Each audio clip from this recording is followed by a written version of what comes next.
En esta práctica vamos a demostrar la función de respuesta en frecuencia de una viga.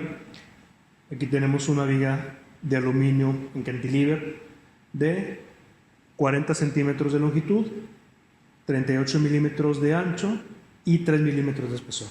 Aquí podemos observar el empotramiento de la viga y el extremo libre.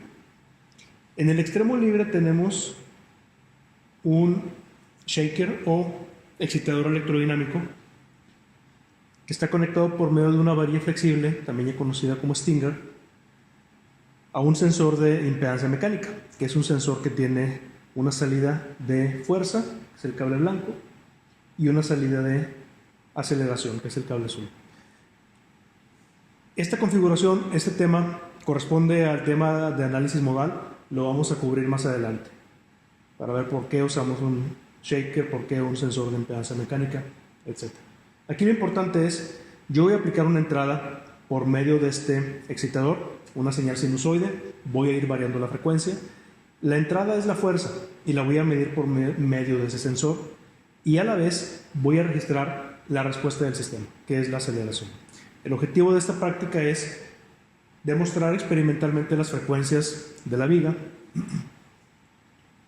comprobarlas en el osciloscopio y revisar cómo la amplitud de entrada y de salida se relacionan para construir la función de respuesta de frecuencia, cómo se amplifica la respuesta, la entrada permanece constante y cómo el ángulo de fase cambia entre una y la otra. El excitador electrodinámico está conectado a un amplificador de potencia. Vamos a utilizar una ganancia muy baja porque esta no es la configuración más óptima para instalar este sistema. Sin embargo, vamos a usar esta conexión rígida, ¿sí?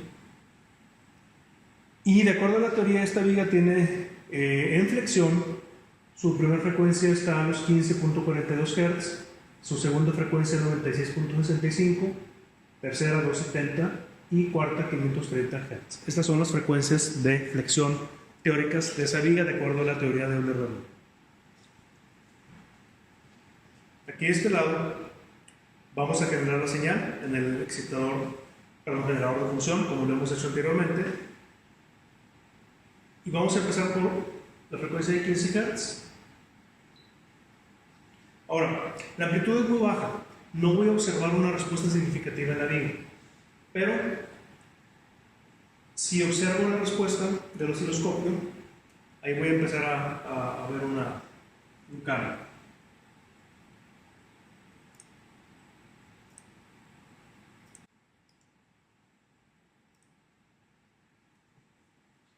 Bien, vamos a empezar variando la frecuencia.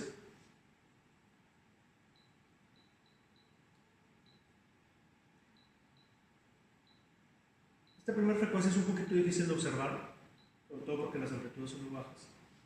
Voy a verificar cambiando la sala aquí, pero voy a irme a buscar la segunda frecuencia alrededor de los 90 Hz. Y aquí ahora sí se empieza a ver el efecto buscado.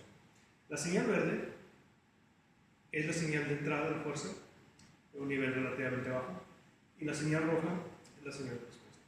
Entonces, si yo empiezo a variar la frecuencia, por ejemplo, hacia abajo, vemos cómo la amplitud de la señal baja y ambas se encuentran en fase, lo cual es característico antes de una resonancia. La entrada y la salida están en fase.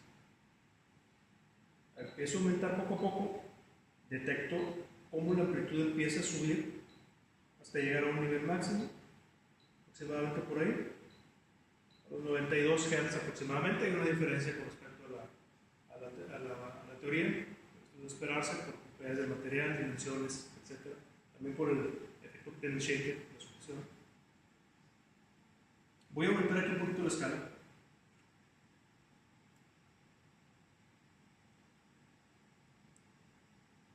Porque aquí quiero observar la diferencia de fase. Es un poquito difícil de observar, pero la fase ya no es la misma como teníamos en el caso anterior. Y si sigo aumentando la fase, perdón, la frecuencia, empieza a disminuir la amplitud.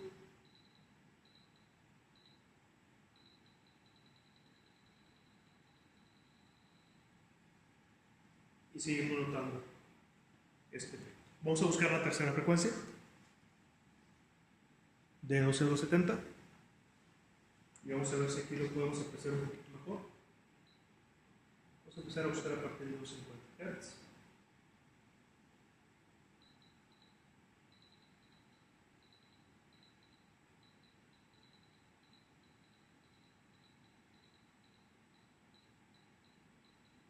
Y vemos cómo va subiendo la amplitud.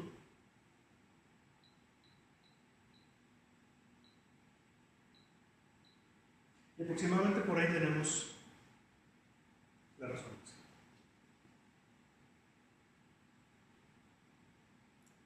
Ahora sí, si analizamos la fase entre una y otra, si la pudiéramos medir, observaríamos una diferencia de fase aproximadamente de 90 grados. ¿Sí? Este osciloscopio no nos permite hacer esa medición de fase. Pero lo más importante es observar la amplitud de respuesta con respecto a la amplitud delta. Si bajo la frecuencia, aquí estamos en 243 y se mueve con respecto a la frecuencia teórica. Antes de resonancia, debe estar en fase. Después de resonancia, hay un cambio drástico de la fase y de la amplitud. Y después de resonancia, tienden a estar en fase. Entonces, el objetivo de esta práctica es corroborar primero las frecuencias teóricas con respecto a las prácticas y construir la respuesta en frecuencia. Para esto se les va a proporcionar una serie de datos que contemplan la frecuencia, amplitud de entrada, amplitud de salida y ángulo de fase, medidos con anterioridad en un osciloscopio físico, no virtual.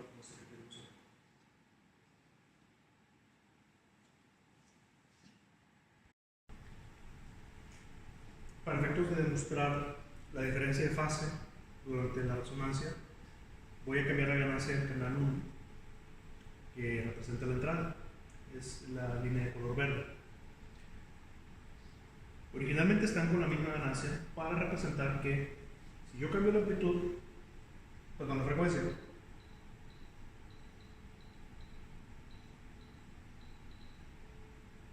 voy a cambiar la amplitud de respuesta al pasar por una resonancia. La amplitud de respuesta crece, sin embargo la amplitud de entrada siempre se mantiene constante. Ese es el primer efecto de una resonancia.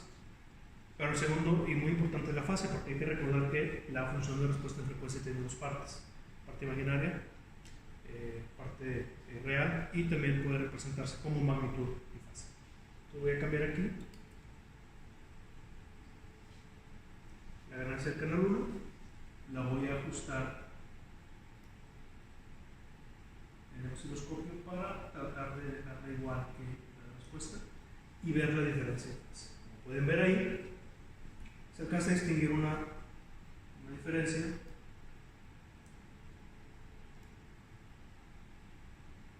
en la fase de una y otra que, otra vez, si lo midiéramos, veríamos que es de 90 grados.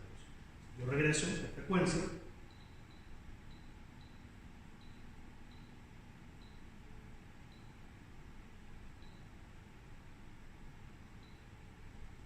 Ajusto la ganancia de nuevo. En este caso tenemos una contrafase completa.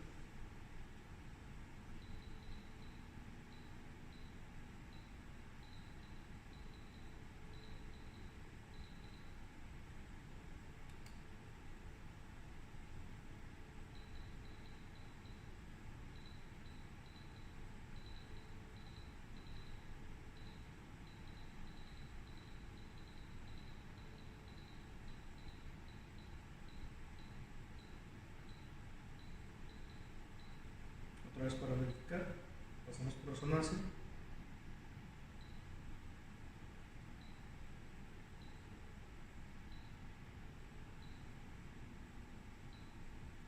Y vemos claramente la diferencia. Si revisamos alrededor de la frecuencia de 90, que es donde tenemos tenemos la segunda resonancia, porque estábamos trabajando en la tercera.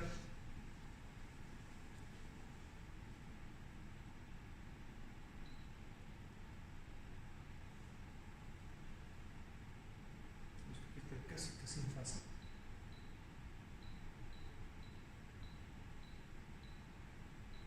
Voy a realizar la ganancia de los dos igual para detectar exactamente la resonancia.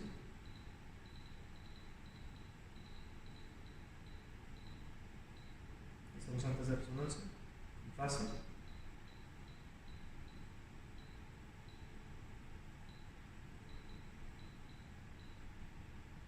Aproximadamente ahí tenemos la resonancia en 94. Vamos a tratar de ajustar las amplitudes.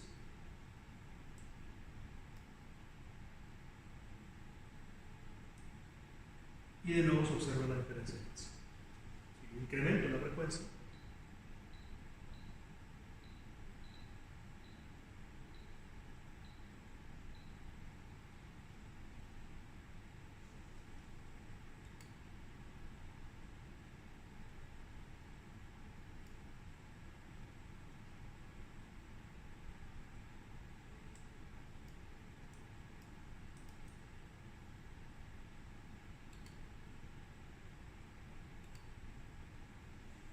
vería una contrafase completa. Máximo y mínimo, completamente.